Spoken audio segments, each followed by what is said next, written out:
자, 그러면 시점 관련해서 요거만 하나 더 짚어보겠습니다.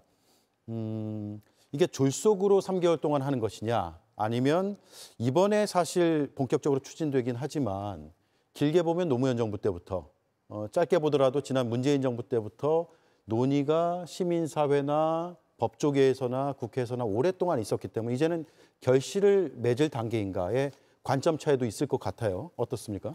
저는 충분히 논의가 되어 오고 있었다라고 봅니다. 그래서 이제는 그 결과를 이제 기소하고 수사권을 분리하는 것으로 해도 충분하다. 그러니까 1949년도에 검찰청법이 만들어질 당시하고 지금하고 너무나 상황이 다르다는 것입니다.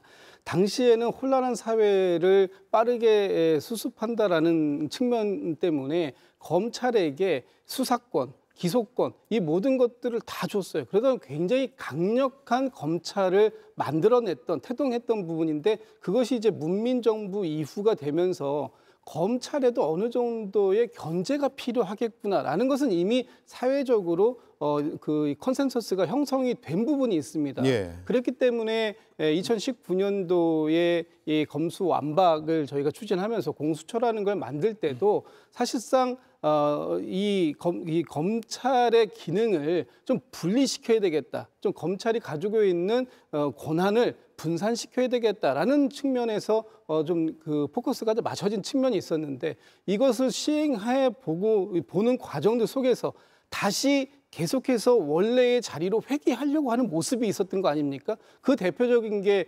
윤석열 정부에서 이 그 법안에 대해서 등자 하나가 있다고 하는 것 때문에 시행령을 바꿔가지고 다시 검수 원복을 시켜놨던 거예요. 그러니까 끊임없이 검찰은 이 기능을 국민을 위해서 쓴다라고 얘기하고 국민의 기본권을 보호한다고 얘기하지만 결과적으로 보면 검찰의 기득권을 보호하는데 그 역할을 다 해왔다. 그렇기 때문에 이제는 검찰이 가지고 있었던 이런 많은 무소불위의 권한들을 다시 내려놓는, 그래서 분산시키는 이런 과정들이 필요하다라는 것에 대한 국민적 공감대가 상당히 쌓였기 때문에 이제는 이 법안들을 처리할 때가 되었다. 그래도 국민들께서 지지해 주실 수 있는 어떤 환경은 만들어졌다라고 보기 때문에 저희가 추석이라는 어떤 시점을 정해놨는데 그 시점은 명시적으로 그때까지 모든 것을 끝내겠다 이런 걸 의미하는 건 아닐 거라고 봅니다.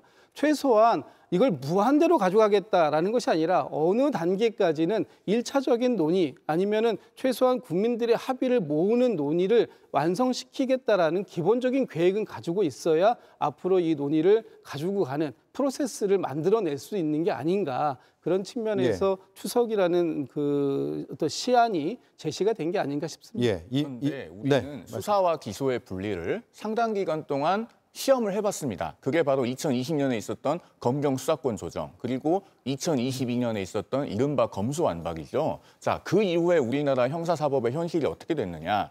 2020년에 검경 수사권 조정을 처음에 시행했을 때 검사가 경찰의 사건 수사가 미진하다고 다시 돌려보내는 보안 수사 요구 비율이 전체 사건 중에 4.6%였습니다. 작년 2024년에는 13.4%로 늘어났어요. 2.9배가 됐거든요.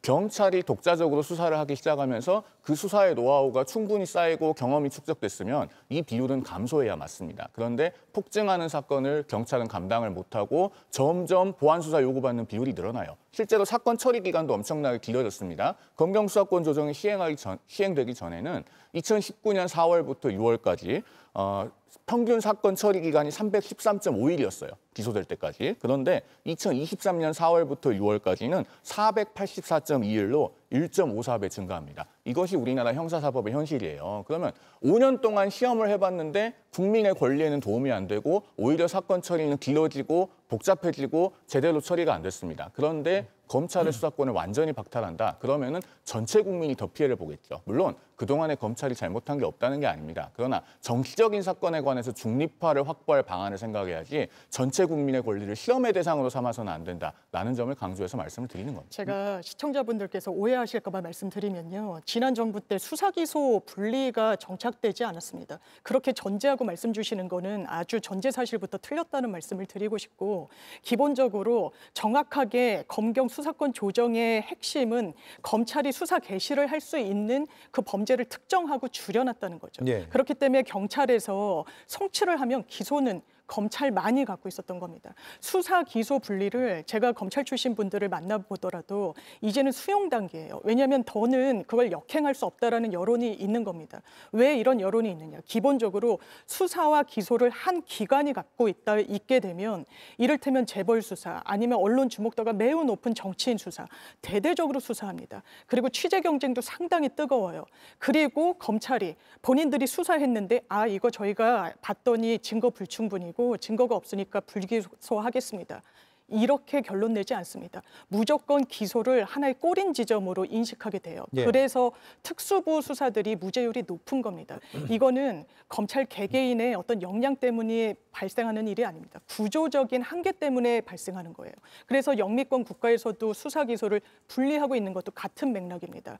그리고 사건이 지체된 부분, 저도 일정 정도 수긍이 되는 부분이 있습니다만 검경 수사권 조정되기 이전에도요. 저희가 검찰청에 고소장을 내면 거의 90% 이상 체감하기로는 경찰로 내려보냅니다. 왜냐하면 검찰은 인원이 2,300명 남짓밖에 되지 않아요. 경찰은 13만 명이 됩니다. 예. 그러니까 이 사건을 다 본인들이 소화할 수가 없는 거예요, 검찰이. 그러니까 실무적으로는 기계적으로 내려보냈던 그런 부분들, 그런 한계도 있었고, 그러니까 종합적으로 지금 여론도 기소 수사 분리는 이 부분은 검찰 내부에서도 사실상 이론의 여지가 없는 상황까지 오게 된 것 같습니다. 예. 그러면 제가 한 가지만 좀 반론을 드리겠습니다. 민주당은 스스로 발의해서 시행하고 있는 법안들이 자가당착적인 모순을 보여주고 있는 부분이 있어요. 뭐냐면 자, 지금 특검, 파견검사, 특검보, 특검까지 합하면 137명입니다. 서울 동부지검과 서부지검 전체를 합한 규모보다 더 커요. 그런데 그 특검은 수사와 기소가 분리되어 있지 않아요. 방금 말씀하신 것처럼 수사와 기소를 한 기관이 갖고 있으면 문제가 된다면 왜 특검은 수사와 기소를 분리하지 않습니까? 그리고 한 가지 더, 공수처, 민주당이 만들었습니다. 그 공수처법은 왜 개정해서 고위공직자 범죄수사처와 고위공직자 범죄기소처로 구분하지 않습니까?